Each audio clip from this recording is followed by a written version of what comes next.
Hello and welcome to another episode of Hot Takes, the Story Screen podcast where we see new movies. We're back at it, seeing new movies like a bad habit. That's from a song, I think. Or maybe it's like promotional material for a movie. Maybe. I don't know. Sometimes we absorb things through cultural osmosis and they regurgitate from our mind to our mouths and we don't know its origin. Other things I must regurgitate. Story Screen's not the story Hot Takes, and it's not the only podcast on StoryScreenVegan.com. There's a host of many podcast articles and reviews. I want to let you guys know that before we get into the meat and potatoes of this episode. So if you're here and you like this, and you're like, oh, they only have one podcast, easy enough. I'm like, no, sir, or madam, or person. It's a lot more complicated than that. We have many things. You like TV? We got a show for that. You like hearing the founder of the company get drunk and talk to his friends? We got one of those. We got a podcast for that. We got a podcast for everything. But Hot Takes, that's where we covered the new spice. The new spice. That nice hot bell pepper spice. I'm Robby Anderson. What's up? I'm joined by the sweet, the vivacious, the sweating. Diana DiMuro. It's hot today. Woo! It's spicy out there. Yeah. Well, you're home now. I assume you got your ACs going. I do, but I have the fan off in this room so that it won't make so much noise. So it's okay, but it's still better than outside. Yeah. Well, if you need to take a break and eat an ice cube, just let me know. We can always pause. That's good. Good sound effect. I'll just do it on the air. We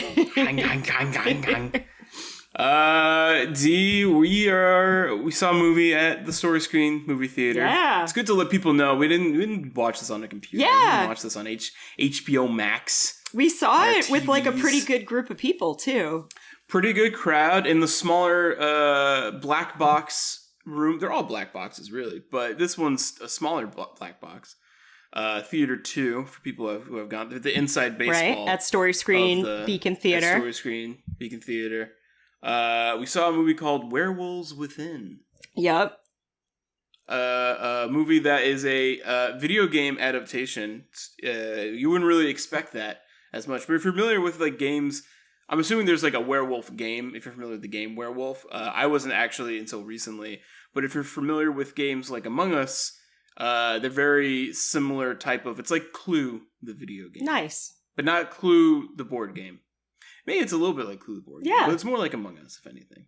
So we saw Werewolves Within. It's directed by Josh Rubin, who I actually, in doing some IMDb scrolling, he was very well known in College Humor. Oh, really? In a lot of those videos, yes. You've probably, if you were into College Humor when they were doing their thing, you probably have seen Josh Rubin. Yeah, in a lot of stuff. I know someone from high school that also does College Humor, so that's cool. Yeah, and then Mishna Wolf, who I'm not super familiar with any of her work, but they both seem to be doing feature stuff for the first time. Nice. But yeah, Werewolves Within. We just saw it. Diana, what's your hot take on Werewolves Within? It's a horror comedy whodunit, and I thought it was great. It was really funny. It had a good ensemble cast. I liked it. It gave me some Knives Out vibes, like you said, Clue. It's like figuring Clue, out who was the Knives bad guy. And it had lots of good dialogue. It was very funny. I thought the crowd reacted well. So yes. I think the jokes landed pretty good. And it wasn't too disgusting. So if you're not a super gory horror person, it's not really like that. It wasn't scary necessarily. It was like more suspenseful. Yeah. And no more gory than a Shaun of the Dead. Right, exactly. It's of that caliber horror film than than your average like Saw movie. Yeah, no one gets their legs chopped off, I think. Right. My hot take is in line with yours. I had a great time watching this movie. We did have a good crowd, which helped. But I really enjoyed it. It's a little bit like Knives Out, and it may just because Sam Richardson plays the main character, but it reminded me a lot of I Think You Should Leave. Oh, which is did you end up watching I Think You Should Leave on Netflix? Not all of it. No, I need to. So Sam Richardson's in that, cool. And then Tim Robinson's other show, Detroiters.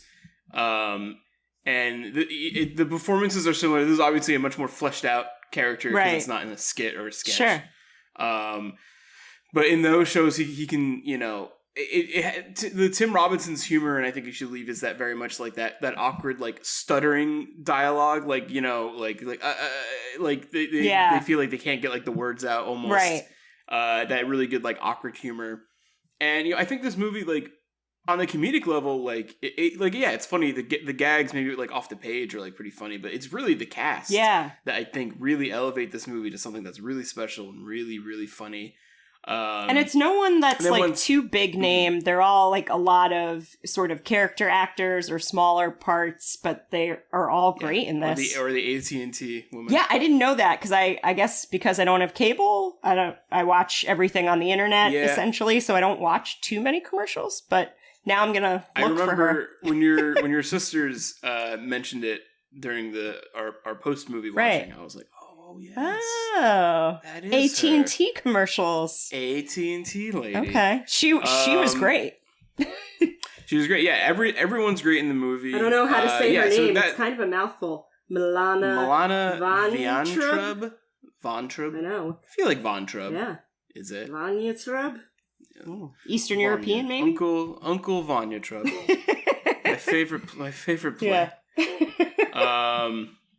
Yeah. Yeah, this movie kicks ass. It's just like, it feels good. Yeah. It's a feels good movie. Yeah. It's easy to watch. I don't think I have really any criticism. Maybe it makes for a boring podcast. I have very few criticisms of any of the movie. I think exactly. I really enjoyed it. It's light, it's not like a super deep, serious movie. It's a fun outing movie, so it was it takes place during winter in a snowstorm, so that's kind of fun to see in the summer.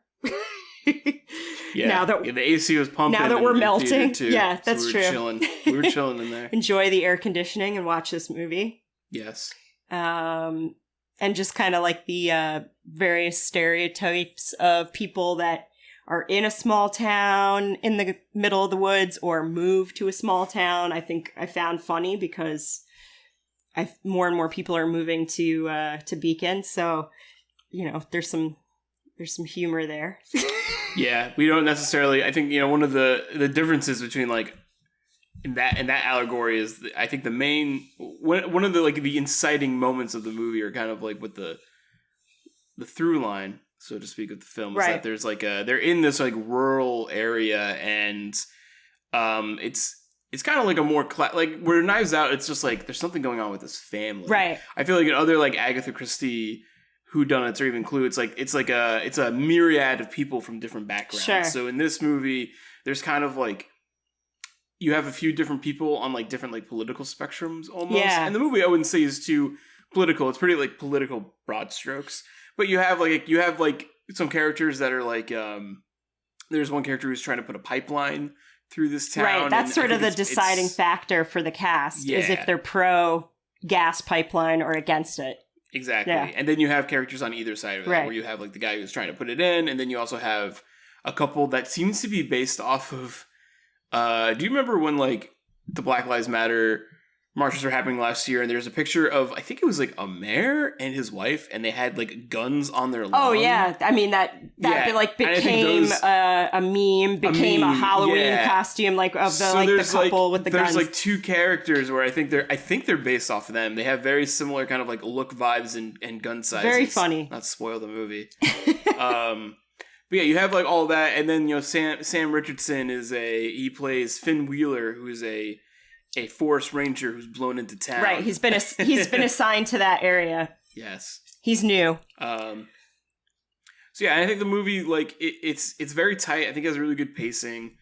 It does a good job of establishing like who everyone is, and I think it's another movie that does lamp shading really well. Where lamp shading is kind of Can you explain that to me? Kind of lamp shading is something where it's like there's a comedic moment that's like blatantly obvious or maybe like a little like extra tongue-in-cheek, but lampshading it is kind of like softening it by maybe like also pointing it out to the audience or also like making fun of the fact it's so obvious. Oh, okay. And the movie does that. Definitely. The movie does that a lot. Yeah, it definitely does that.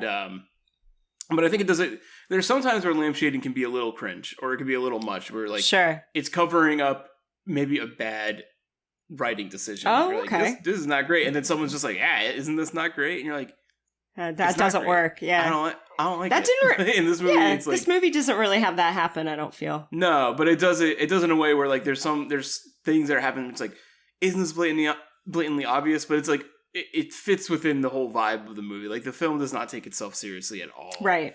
And I think it does that all very well. Yeah, I feel like, when we get into spoilers, there's that one point in the movie where it does get kind of serious for a few minutes, and you start to be like, what? And then you're starting to think about who the bad character is, but then that also flips and becomes humorous again pretty shortly after that. So it's a good time. Yeah. I recommend it for sure. I definitely recommend this movie. It's another good. A lot of movies I think we've been seeing lately are good. Like, oh, it's nice to be back in the theater. Mm-hmm. But this is a good, like, everyone's together, you all laughing at something again. Yeah, and I would watch this again, even though it's a mystery and you are going to find out who did it. This is a fun movie. I would definitely watch it again. Yeah, I mean, I think in this movie more, like something like Knives Out, like it's such a deconstruction of a whodunit, sure. like such like a meditation on that in the way like Rian Johnson kind of makes all of his movies, where he'll break apart a genre, try and put it back together in a way that's like similar but different. This movie is just more of like, I think, having fun in the sandbox with the tools of like a whodunit. Gotcha. And I think one of the things that we were also talking about, like when we got a drink after the movie, was the mechanic of Werewolf. If this is an adaptation of the video game Werewolf, the mechanic is you trying to decipher who's the werewolf in this community. Yeah. And it's interesting because the movie plays with this gameplay mechanic, I think, very well. Because the whole time you're like, who could this person be? Who is this person? Right. And you'll get clues. It can be very gamified. You can break it down that way. And you maybe say the same for other whodunit adaptations and stuff like that. It is funny that this is like, seeing the Ubisoft logo play before this movie starts. Ubisoft, a French company that has made games like Far Cry, Assassin's Creed. Oh, right. So like it is funny just seeing that logo play before this movie. Like, oh, it's a Ubisoft movie. I don't know. Right, and you can speak to. You mentioned some stuff that we can talk about in spoilers that is kind of fun. There's one moment that happens later in the movie where I'm like, that has to be on purpose. Oh yeah, for it being a quote unquote Ubisoft movie. Totally. Yeah. Highly enjoy. I also think the movie looks really good. Yeah, and a lot of modern movies do, and not too long. It was good. Not too long. Mm-hmm. Always a plus. Yeah, people are had plenty of time during quarantine to really cut down their movies. I'm into it. Yeah, hour and 37 minutes long. I'm into it. Under 2 is awesome. Love it. Love it. Yeah, any movie under 2. Yeah, I want to see In the Heights, but I hear that's long. It is long. I feel like for a musical, it's long. Like, it should be short. But I haven't seen it, so I guess my mom brought up a good point. Like, if it was the Hollywood musical, there'd be an intermission where you would you would break in the middle for snacks and to get up and use the bathroom. But it's a movie, so it's all the way through, and it's just really long. Let's all go to the line. Right, exactly. Yes, for sure. But that's... Do you think this... it's still fun. Do you think this movie will, like, achieve, like, a cult status eventually?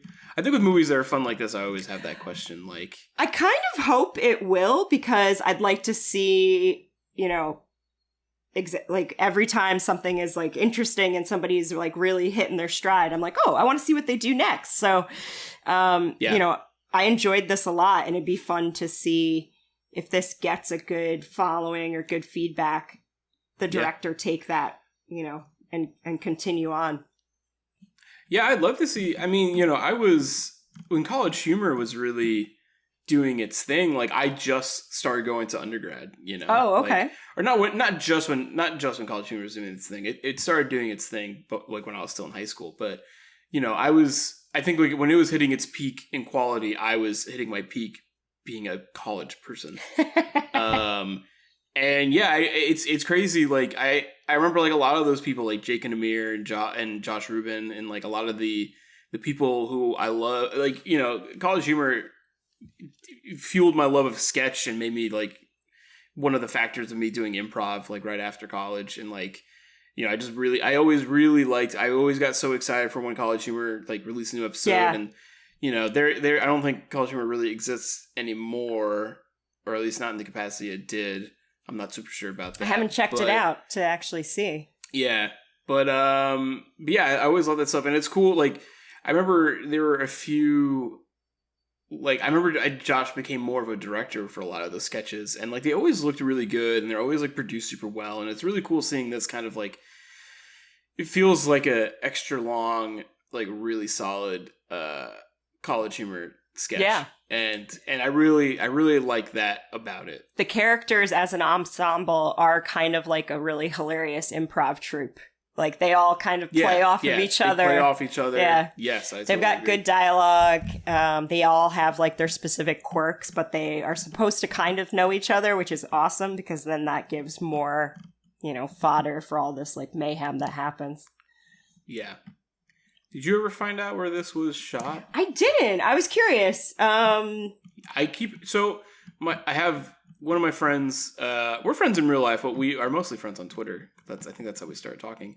But I tweeted something about Werewolves Within today, and he like responded being like, "Oh, me and my wife got married there." Really? Like, at the mansion. That's in the movie. And the movie, I'm pretty sure, takes place in Vermont. Well, this is just a Google. It was a cool, awesome, giant house. Yeah. Sorry for my very loud keyboard, everybody. Doo tappy tappy tappy. Yeah, I don't know. I got the loudest one. Let's see.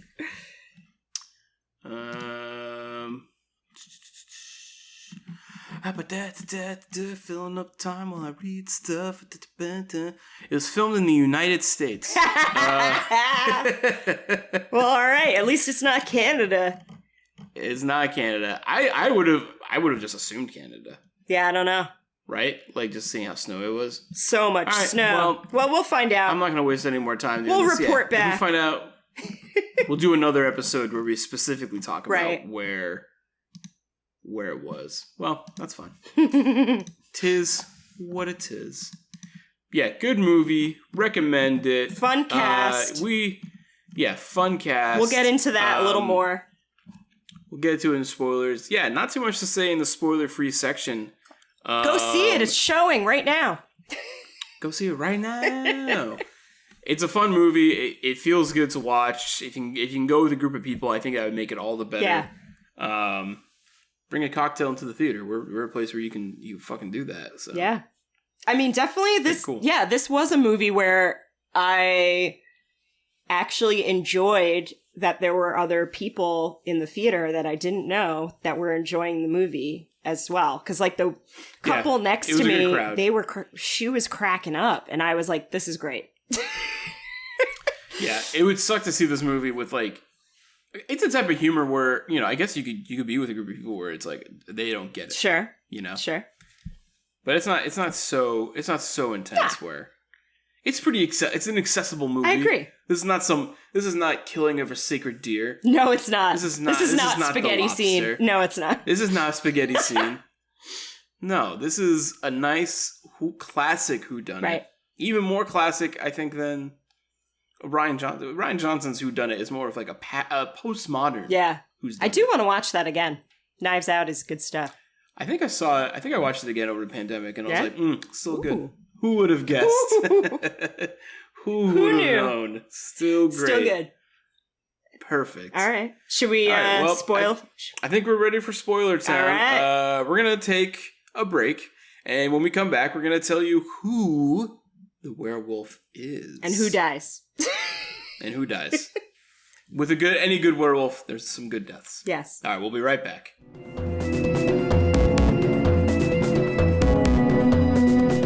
And we're back into the spoiler zone for Werewolf. If you haven't seen Werewolves Within. I'll tell you, Werewolves Within. My bad. The game haven't played it. I haven't played it. Yeah, no.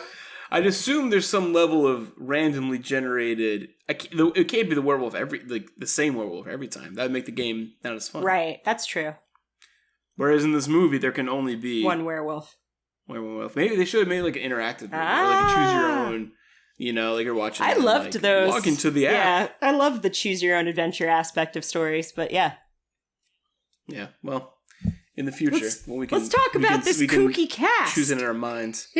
Kooky cast. Sam Richardson's in there. I mean, we talked a little bit about it before, but Sam Richardson from Detroiters and I Think You Should Leave. Alana Von Trupp from AT&T and YouTube. She's in other things as well. Yeah, she's in other things as well. But I'm looking at her, but I don't see too much. She's done a lot of voice work for some animated stuff. But yes, there was the kind of garbage people junkyard mechanic couple. I don't recognize them from anything. Sarah Burns, I do. Right? Well, she's in Barry, and Barry's awesome. But I definitely recognized her, and I'm trying to think what else besides Barry, but she's been probably more of a character actress for quite a while now. Yeah, I mean, she's in, like, Drunk History and stuff. She also looks like she might have been... Oh, she's in Party Down. All that shit. Whatchamacallit, the wife that owned the inn, she is Dustin's mom in Stranger Things. I knew she looked familiar. But she is also a really great character actress. She's like in a lot of TV shows. Like she's been on a ton of TV shows. And Harvey Gillen? Let's see. Gillen? Oh, you tell. He is Guillermo from What We Do in the Shadows, the TV show. I also now just realized that his character's name is Joachim Wolfson. I do love when the pipeline character, Parker, calls him Joaquin, and he's like, it's Joachim with an M. Yes. Not to be confused with our favorite Joker. So good. Good. And his husband, or his husband in the film, Cheyenne Jackson plays. I love Cheyenne Jackson. He's like... so what else is he in? Well, he's in a shitload of Ryan Murphy stuff. Like, he's in the American Horror Story universe, and he gets to play various crazy characters. He was on Glee. He was on 30 Rock. He's pretty funny. He's pretty great. I like him a lot. And he's Hooded Justice in Watchmen. He's the the not real Hooded Justice in Watchmen. Yep. I love Michaela Watkins, who played the scary, crafty wife. She was scary. The more conservative knitting. The one on that side. The one who wanted her Rebecca craft Henderson, store. I'm not super familiar with. She's pretty great. She's also in a lot of movies and TV. Did you ever see the movie In a World?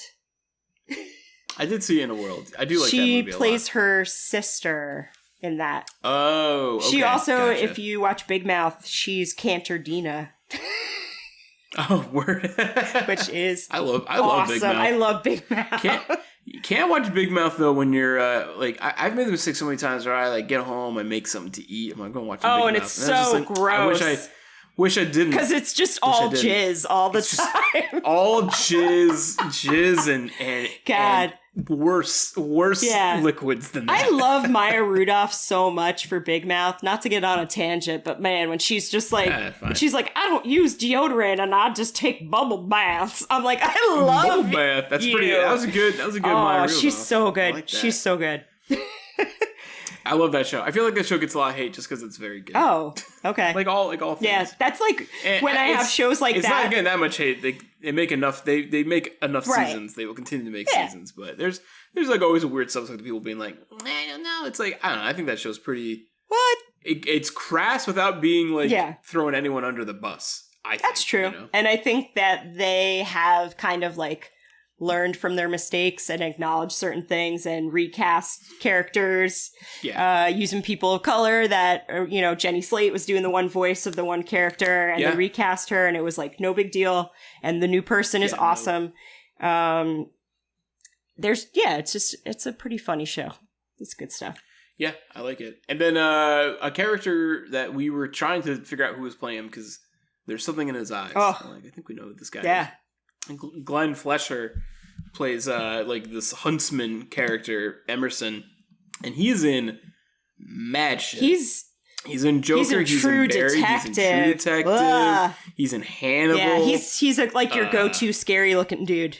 Yeah, it's like you need someone who'd be a fucking creep. Yeah, or just like someone that looks like they'll kick your ass. Because he's sort of like the muscle or henchman kind of like hired hitman type character. In this movie, he is definitely formidable. But he seems like a big man, but they give him a lot more hair than he normally has. He's kind of sweet by the end, which is also great. I do like that. But yeah, so that's the run through of the cast. I'm trying to think, so now we're in spoiler town. Who did you think could have been the werewolf as you're watching it? I thought it was going to be none of them. Oh. For a while, or I thought it could have been Finn Wheeler. I initially thought it was going to be Parker, the pipeline guy. Oh, I thought they were. See, I would have been like, that's too. It is too. All of them, I was like, they're all too. Yeah, it's a little obvious, maybe on the nose, but they were kind of setting him up. So they have that actress that plays the environmentalist, and she's doing these experiments in her room, and she's trying to figure out that the hair is not quite canine, not quite whatever, and then she gets shot. And I still don't think she committed suicide. I still think Parker shot her. Yeah, I guess they never really did give a concrete, not that it really matters. He could have shot her because he wanted the pipeline. Or there was like a scuffle and it like ended in like, she was probably shot in it, right. So her character is funny though, because she has a really great scene where she's becoming unhinged as she's trying to discover what this is, and there's like a zoom in on like a hole in the door or a bullet hole in the door, and it's just her mouth. She's like, lycanthrope. So good. And she doesn't accept any alcohol offerings from Parker like for the first hour until she's like, oh shit, what is this? It's a fucking werewolf. And then she gets tanked right before, and then she too has a gun on her. You don't think she does initially, but I just found that sequence really funny when it was kind of like the ranger being like, all right, so who's packing? And then it was like almost everybody was packing. Everybody had a gun. Everyone but the gay couple, The gay couple. And they were like the token liberal couple of the group too. So they were like, Jesus, like... I liked how like everyone was like pretty shitty. And the movie even makes mention to that too, like everyone's kind of a piece of shit. And then like the one character who you're like... I mean, besides Finn Wheeler, who is just a stand-up gentleman all around. But the other character... Cicely Moore, who is the friendly AT&T woman, friendly post person. Gender is a construct. Gender is a construct. You're like, she's pretty cool. I don't know. You think she's great? But you're right. You think she's great, and it turns out she is. She's too good to be true. Way too good to be true. That line at the end where she's like, "Werewolves are real. Fantasies are reading Emerson and drinking kombucha and thinking someone is hot for you." Exactly. That was the funniest shit I've ever heard. That hurt. It was so real. like the idea that she was like this perfect date for him, and that was the fantasy and not an actual werewolf. That was real. It's pretty great. Yeah, I love that. And, that's like a romance, quote unquote, that's like seeded early and like not really super focused on in the movie, which I think is great. Again, I think this movie has such good pacing for what it is. Like, it's like sketch-esque in terms of just like how punchy it is and how the jokes work. It's very good in that way. And then, Sam Richardson is great as Finn, just him playing this character who's like bumbly, he's too nice. But the movie's not about making him mean. No, it's about like he doesn't swear until the end of the movie. Yeah. I know, and then he finally swears and like it's fucking okay to be nice. Yeah, I'm sorry. It's effing okay. Exactly. Yeah. Yeah, he's great.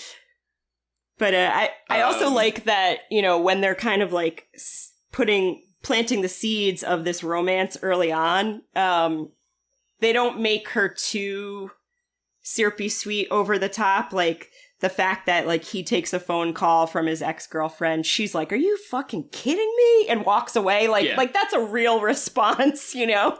As in the context of that scene, as it should be. Yeah. She's fun and has an edge to her. They do the use her as like this vessel of exposition very well in the movie, where they explain who everyone is, and it feels fun. Doesn't feel like there's not too much of this world to explain besides everyone's like affiliations and what they're there for. But yeah, I was surprised. I'm glad they let her go full werewolf. That was cool. It was kind of cool. It was a little bit of like more of like thriller video, like kind of silly. Sure, yeah, it definitely wasn't the best. It wasn't. That's okay though. It was good. I'm sorry to bother you. No.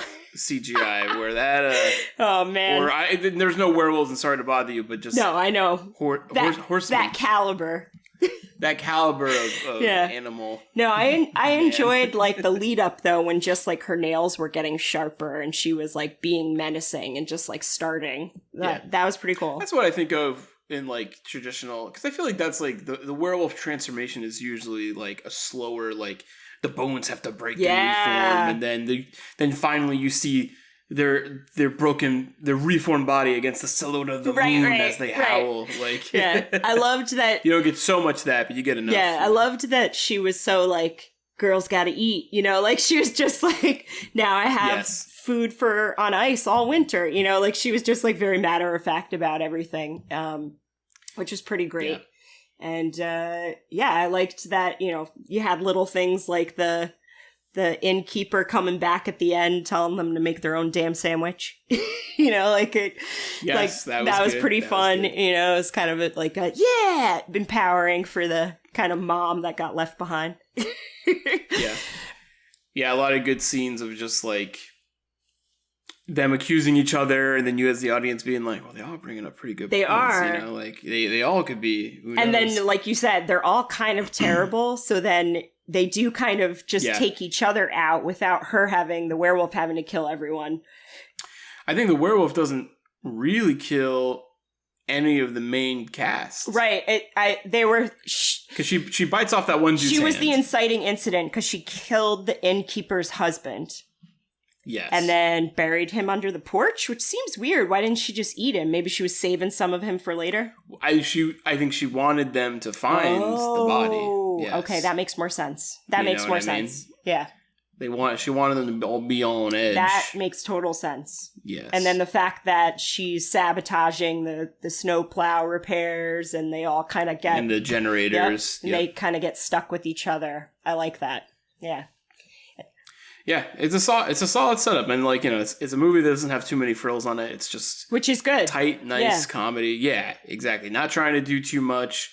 Could have lost you when it goes full werewolf, but you know, it'd be weirder if it didn't. Well, I think it was part of it that was good was like it set these things up in the beginning of the movie when they were like palling around that paid off at the end, and they didn't have too long a period of time in the film where she was full on werewolf, so that was kind of great. You know, it was like just a taste. Just a little bit. It's a little campy, but that's okay. Yeah. I like their arcade axe throwing place. It's fine. Beacon just got its own arcade axe throwing place. I still haven't gone there because the last couple times it was so crowded. But I do like to play games, so I will go. Yeah. It's cool. Well, now there's Happy Valley, and then there's District Socials, the other one. Where's that? Just opened. So that's the place that has axe throwing. Happy Valley doesn't have axe throwing. Whoa. Yes. So District Social is where Industrial Arts is. Oh. It's in that giant warehouse, and like it's fucking Have you huge. tried that yet? Have you tried your hand at axe throwing? I haven't axe thrown there. I didn't axe throw there. I have axe thrown. I've for Jack, friend of the show, co-host of Hot Takes. His bachelor party, we did some axe throwing. Okay. I've never done that. It is fun. I've only done... I've done throwing knives, and I've done darts, but I have not done axe. So I'll have to... It is the next evolutionary step. I'll have to try it at some point. Darts to throwing knives. If you want to get shuriken, at some point you could do that. But axe is the natural evolution of that. Do you want to bring up your Assassin's Creed reference? Oh, thank you. Yeah, so...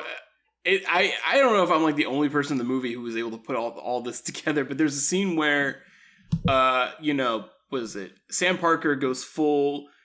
He's like super Van Helsing. He's like Rainbow Six Van Helsing. Tom Clancy's Van Helsing. He like pulls out all of his gear from his trunk, and you're like, wait a minute, what? And he starts hunting everybody, essentially, which is like, it's fun. It's fine. It kind of reminded me of J.K. Simmons' character in Palm Springs. Totally. Yeah, having that crossbow at the ready. Exactly. So that is a dangerous weapon.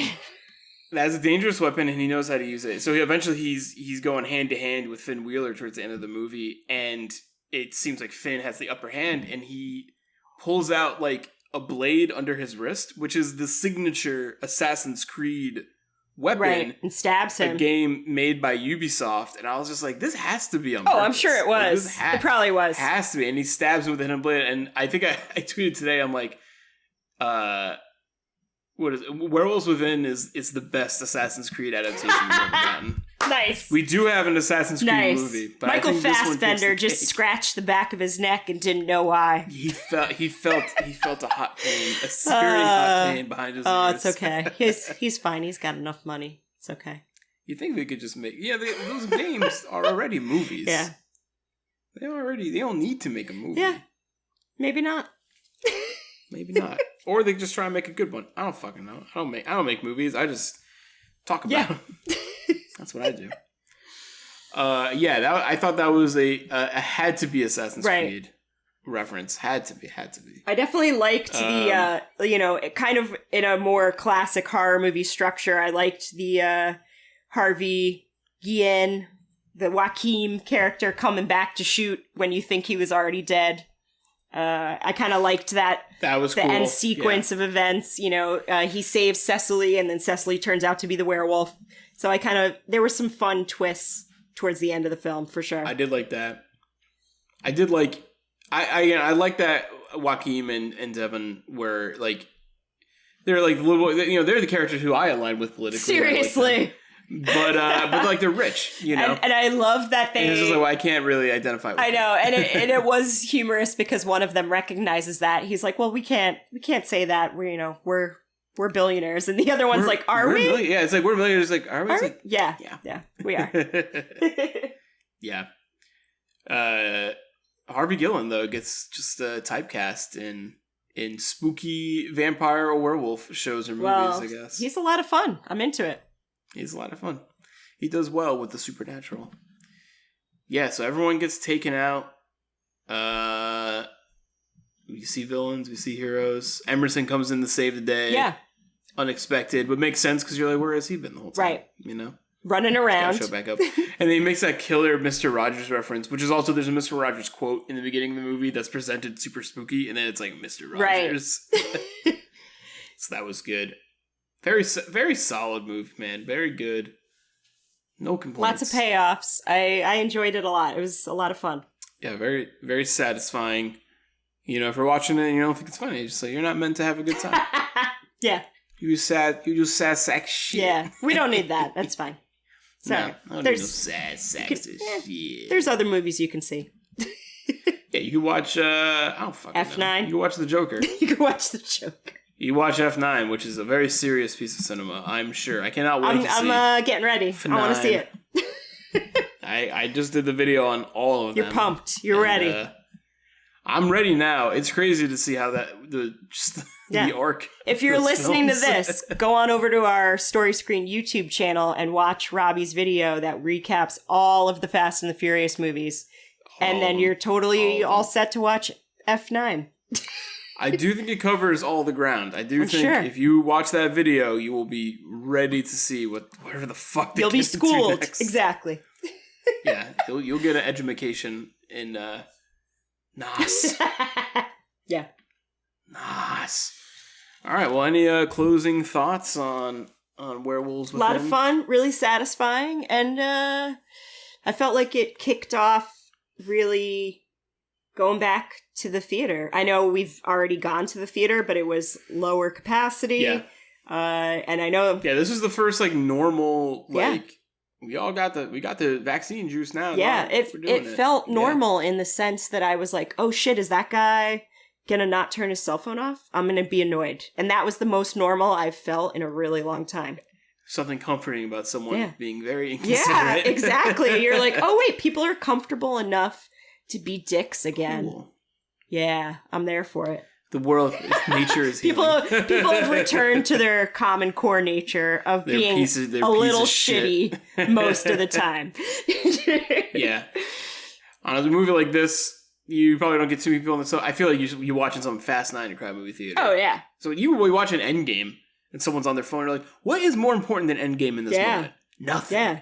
I'm like, you better not be leaking secrets. What are you doing? Tony Stark is... Yeah. Uh-oh. Yep. Uh-oh. Yeah. I can't believe I feel like almost trepidatious about spoiling Endgame in this current moment. I know, you should. You shouldn't, say Tony but then I'm also Tony like, Stark dies. You're like, hey now. There might be 3 people on the planet Earth in a rainforest that don't know that Tony Stark dies at the end of Endgame. There's some kids watching Marvel for the first time on Disney Plus. I don't know if they listen to this podcast. I also, if they do, I have to call them. I commend you if you do. I make a swear. We said jizz at one point. All in the capital jizz. letters. Yeah. All the jizz. So come in on a now. bubble bath. Yeah. In a bubble bath. Keep your kids either far away from this or teach them things that I cannot. Good conversations. Yes. Dee, thank you so much for joining me for this episode of Hot Thanks Takes. for going to see this with me it. and like 3/4 of my family. So that's cool. Yeah, it was fun. I like your fam. Siblings. They're a bunch of fun. They like ladies. going to the movies. Yeah, they're fun. They're good to share snacks with later. But we're not the only podcast on Story Screen. As I mentioned before, StoryScreenBeacon.com is a host of many podcasts, articles, and reviews. We also have a members-only service for $5 a month. You can have access to even more exclusive content. You want to hear us talk about only Toni Collette for an ungodly amount of episodes? There's a show for it. You want to hear me see John Carpenter movies for the first time? That's a good one. I know. It's good. It's fun. And me and Mike are also doing a series on video game adaptations, funny enough, which maybe we have to do an episode on Werewolves Within. We'll have to see. It'll be interesting. We just wrapped up a Final Fantasy episode where we talk about Final Fantasy Spirits Within, and that movie's weird. And we also talk about Final Fantasy Advent Children, which that movie's also weird. But hey, what are you going to do? But it's only $5 a month. It's a steal. It's $5 a month. It's a steal. If you'd like to advertise with us, hit us up on StoryScreen at StoryScreenBeacon.info@gmail.com. Did I just do that? I don't think so, but I think it's either info@storyscreenbeacon.com or sign up for our newsletter and you'll get our email address. But yeah, and then if you're interested in advertising, head on over to our website. I'm sure there's info there. DM us on Instagram. There are ways to talk to us. Don't listen to. I'm just saying words. Yeah, we all have Gmail. We all got Gmail. Put in Story Screen. We'll find it. Please advertise with us. We love to get money so we can buy newer stuff and make more content for you, the listeners. Check us out on YouTube. Keep listening to podcasts. Keep seeing movies. Back to the movies. Back to the movies. We'll see you there. We'll be there. See you Come there. see a movie with us. Who's going to be the werewolf in your theater? Gender is a construct. All right. Gender is a construct. Bye. Bye.